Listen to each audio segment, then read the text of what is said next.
조사 안 해. 신문에서 다 들이주고 보도하는데 조사 안 해. 조사해야 돼. 남부지검은 폭파시켜. 경찰 오히려 방해해. 아, 우리나라 진짜 도대체 왜 이러냐고 정말. 정직한 놈만 미친놈이야 진짜. 예.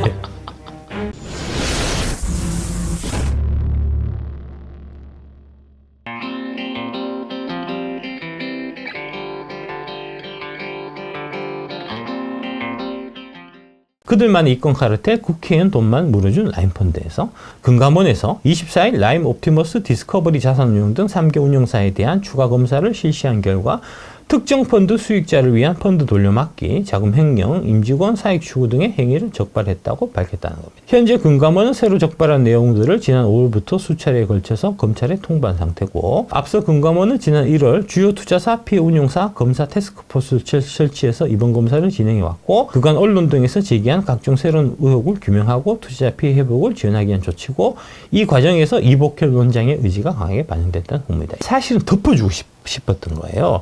라임 옵티머스 디스커버리는 문재인 정부에서 덮었는데 그 덮는데 금감원도 관련이 돼 있었습니다. 그러니까 이거를 끄집어내면 금감원에서 다친 사람이 나오기 때문에 금감원에서 덮어주고 싶었던 건데 이복현 원장이 의지를 갖고 추진했다는 거고요. 라임 자산운용의 경우에 2019년 10월 대규모 환매 중단 선언 직전에 4개의 라임 펀드에서 투자자산 부실, 유동성 부족 등으로 환매 대응 자금이 부족해지자 다른 펀드 자금과 운용사 고유 자금을 이용해서 일부 투자자들한테 특혜서 환매를 해줬는데 그 받은 사람이 비상장사가 고려하여 50억 원을 받아갔고 다른 국회의원 김상희 국회 부의장입니다. 이분이 2억 원 가량의 투자금을 돌려받았다는 겁니다.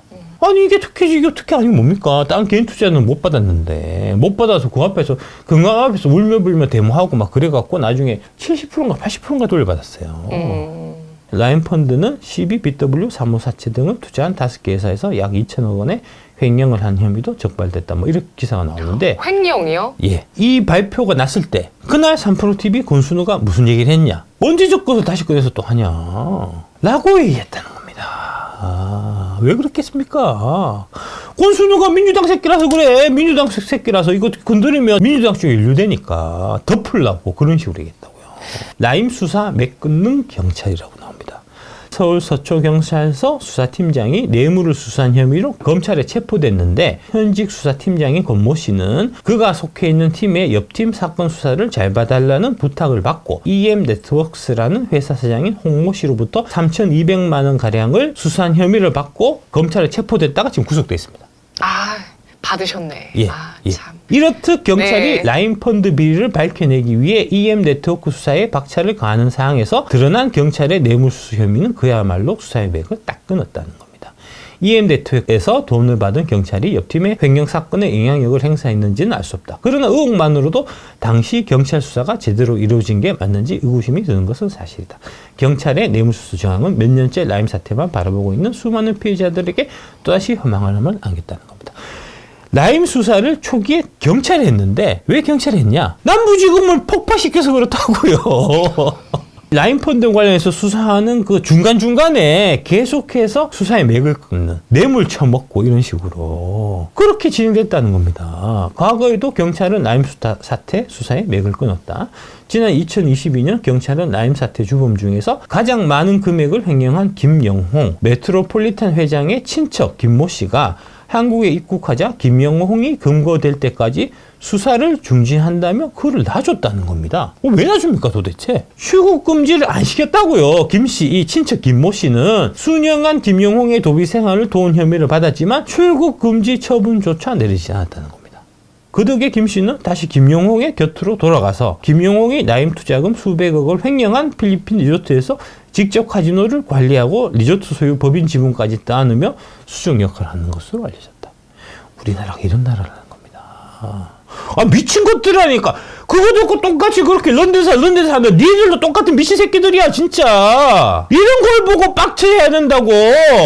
제발로 한국에 왔다 풀려난 김 씨에게는 현재 뒤늦은 체포영장이 발부됐다. 필리핀 가는데 지금 여기 체포영장 발부하면 뭐하냐고. 서울 남부지검 금융증권 범죄합동수사부는 지난 19일 김영홍 주변인들을 기소하면서 김영홍과 그의 도피 생활을 조력하는 친척형에게 체포영장을 발부하고 인터폴 수배를 요청하는 등 신병 확보에 최선을 다하겠다며 강력한 검거 의지를 밝혔는데 2년 전에 경찰 새끼들이 출국 금지만 시켜놨어도 인터폴의 힘을 빌 필요가 없었던 거 아닙니까? 뭐 하냐고 지금 뭐 하냐고. 민주당 씹새끼들아 이런 걸 보고 분노해야 된다고 이 개새끼들아. 이틀 전 라임 사태 관련 경찰 비리 보도가 쏟아지자 라임 사태 한 피해자에게 전화가 왔다. 그는 금융권도 정치권도 못 믿게 됐는데 이젠 경찰까지 못 믿겠다. 벼랑 끝까지 내몰린 이들이 또다시 자잘해 않도록 수사기관은 뇌물 관련자들을 엄벌해 주길 바란다. 경찰 역시 라임 수사 매끄는 경찰이라는 오명을 벗기 위해서 적극 협조해 줄 것을 기대해 본다는 거잖아요. 정신 차리라고 진짜. 니들이 나라를 망치고 있다고 지금. 군 휴가 미복귀 의혹 추미애 아들 소환 불응하다가 출국했다는 겁니다. 소환하려고 했는데 소환을 계속 불응하다가 작년 말에 출국했다는 거 아닙니까? 아, 추미애 아들. 추미애 아들. 추미애 법무부 장관 시절 때 이게 얘기가 계속 있었잖아요. 이제 정권 바뀌어 수사하려고 하는데 네. 출국금지 안 시켜놔갖고 지금 튀르키예 갔다는 거 아닙니까? 왜 출국금지를 안 시켜놨냐고. 나는 출국금지 시키고 이거 왜 안 시키냐고. 이거는 이거 봐주기 아니냐. 이거 우리나라 국방을 책임지는 군 기강을 의미하는 굉장히 이것도 사실 문제를 키우자면 굉장히 큰 문제거든요. 그 넌 아들 아닙니까? 넌 아들.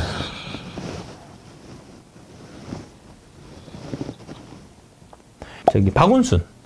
네. 박원순 아들 이제 군 병력 이 문제가 제기가 돼갖고 그때도 런아들 했었어요. 박원순 아들이 영국 유학 간다고 해갖고 가갖고 안 들어왔다고. 저는 개인적으로 아들 그렇게 키워서는 안 된다고 생각합니다. 이게 4년 전의 일이잖아요. 추미애 아들이 군복무 관련해서 이제 특혜 의혹을 받았다라고 제기했던 대령이 결국 예편했는데 그거를 4년 동안 이게 추미애가 그 명예훼손 걸어갖고 내부 고발한 거잖아요. 4년 동안 검찰에서 질질 끌다가 총선 끝나고 나서 사람들이 막 정신없는 이 틈을 타갖고 무혐의 처분했다는 거 아닙니까? 아 미쳤다니까 진짜 우리나라는 정말. 추미애가 자기 아들을 이제 그 좀 평창 올림픽 할 때 통역으로 보내달라 하는 청탁을 했다고 이 예비역 대령한테. 그래갖고 나는 그 청탁 하지 마라. 그래갖고 이제 원래 청탁할 때 이제 통역을 보낼 때 원래는 면접하기로 했었는데 면접하면은 추미애 아들이 이제 또 막 이거 넣어줘도 문제고 안 넣어줘도 문제고 그렇잖아요. 그래서 제비 뽑겠다는 거 아닙니까? 제비 못 뽑았죠 아들이. 그래서 못 갔는데 이런 거를 갖고 명예훼손을 걸었다고요 추미애가. 근데 검찰이 그거 빨리빨리 해갖고 그거 빨리 무혐의해주면 될 거를 4년 동안 지시 끌고 있다가 이번에 무혐의해줬다는 거 아닙니까? 아 미쳤다니까 나라가 진짜. 이런 거 보면 2022년 4월 26일 날 윤 대통령이 검수완박은 부패 한판이다. 아 이게 완전 킬링 포인트였군요. 네. 검찰 수사권을 완전히 박탈해놓으니 이런 형태의 지금 부정부패가 판치는 겁니다. 경찰은 검찰하고는 다릅니다. 검찰은 진짜 정치인들 보기를 좀 알로 보고 이제 재벌하고도 좀 맞다이 까고 좀 이런 좀 이제 건조가 있는 그런 좀 이제 맞다이 정신이 있어갖고 따위로 들어와갖고 SK 채태원 뭐 이런 좀 정신이 있어갖고 정화가 되는데 경찰 쪽으로 넘어가면 알아서 기어요. 경찰은. 그래서 이런 문제들이 그동안 해결이 안 됐던 거 아닙니까? 이 얘기를 하면서 검수완박하면은 부패가 완전히 판칠 거다.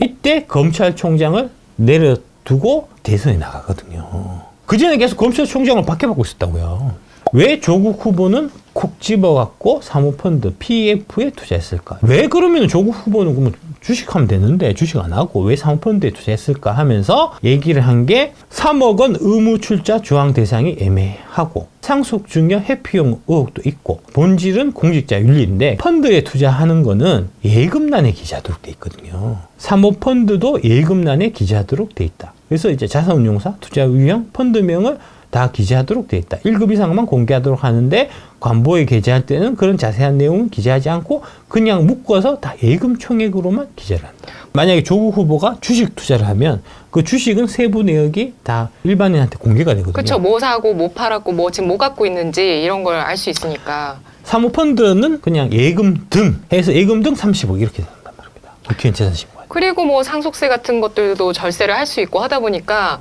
뭐 많은 정치인이라든지 부자들이 사모펀드를 안 할 이유가 없죠. 예. 요번에 이제 조국이 그 국회의원 당선됐잖아요. 이제 당선돼서 이제 민주당이 압승할 거가 대충 예상이 되는 게 한 4월 초쯤, 3월 말쯤 이때 2차 전지가 상대적으로 고점에 있을 때 그때 이 조국이 2차 전지 주식도 많이 갖고 있었거든요. 에코프로, 에코프로빔 이런 거. 예. 다 팔았습니다. 싹 다 정리했습니다. 고점에. 조국이 주식 다 팔았어요. 그리고 이제 조국 혁신당에서 우리는 주식 투자하지 말자 하고 그 돈이 예금 등으로 가 있거든요. 그 예금 등 안에 사모펀드가 들어있다니까. 아니 2차 전지 주식을 갖고 있어야 국회의원 본분을 다 하는 거지. 사모펀드 갖고 있으면 안 되는 거 아닙니까? 근데 사모펀드 등을 갖고 있다고. 사모펀드가 예금 등이 돼 있어. 그래서 이때도 이 얘기가 나왔었다니까요. 사모펀드를 따로 분리해갖고 항목을 분리해갖고 공개를 해야 된다라는 얘기가 2019년 이때도 있었다고요. 흐지부지 됐죠. 여러분들이 관심이 없으니까. 아, 그쵸. 표심에 관심이 그러니까 있어야. 니들이 이런 거에 관심을 가져야 된다고 자꾸 김건희 주가 조작 있다는 소리 하지 말고 인간들아. 중요한 거는 그냥 다 넘어가고 물렁물렁하게 넘어가고 중요하지도 않은 디올백 23억 주가 조작 이런 거나 지금 정신 팔려가지고 그지를 하고 있으니까 얘들이 그 틈을 타고 이 사모펀드로 지들 배를 불리는 거라고요 지금. 공직자 재산 신고 시에 사모펀드를 별도 공개해야 된다. 국회의원 등의 형인행 공직자 재산 신고 규정은 주식 투자는 보유 주식별로 다 공개가 되지만 사모펀드는 예금으로 뭉뚱그려 보고를 한다는 겁니다. 그러다 보니까 국회의원 등 고위공직자는 주식 투자 안 하게 됩니다. 주식 투자하면 기사들이 막 써요. 기자들이. 네 주식 왜 갖고 있냐? 이 주식 관련해갖고 저 기업들한테 뭔가 특혜를 주고 있는 거 아니냐 하면서 기사 써요.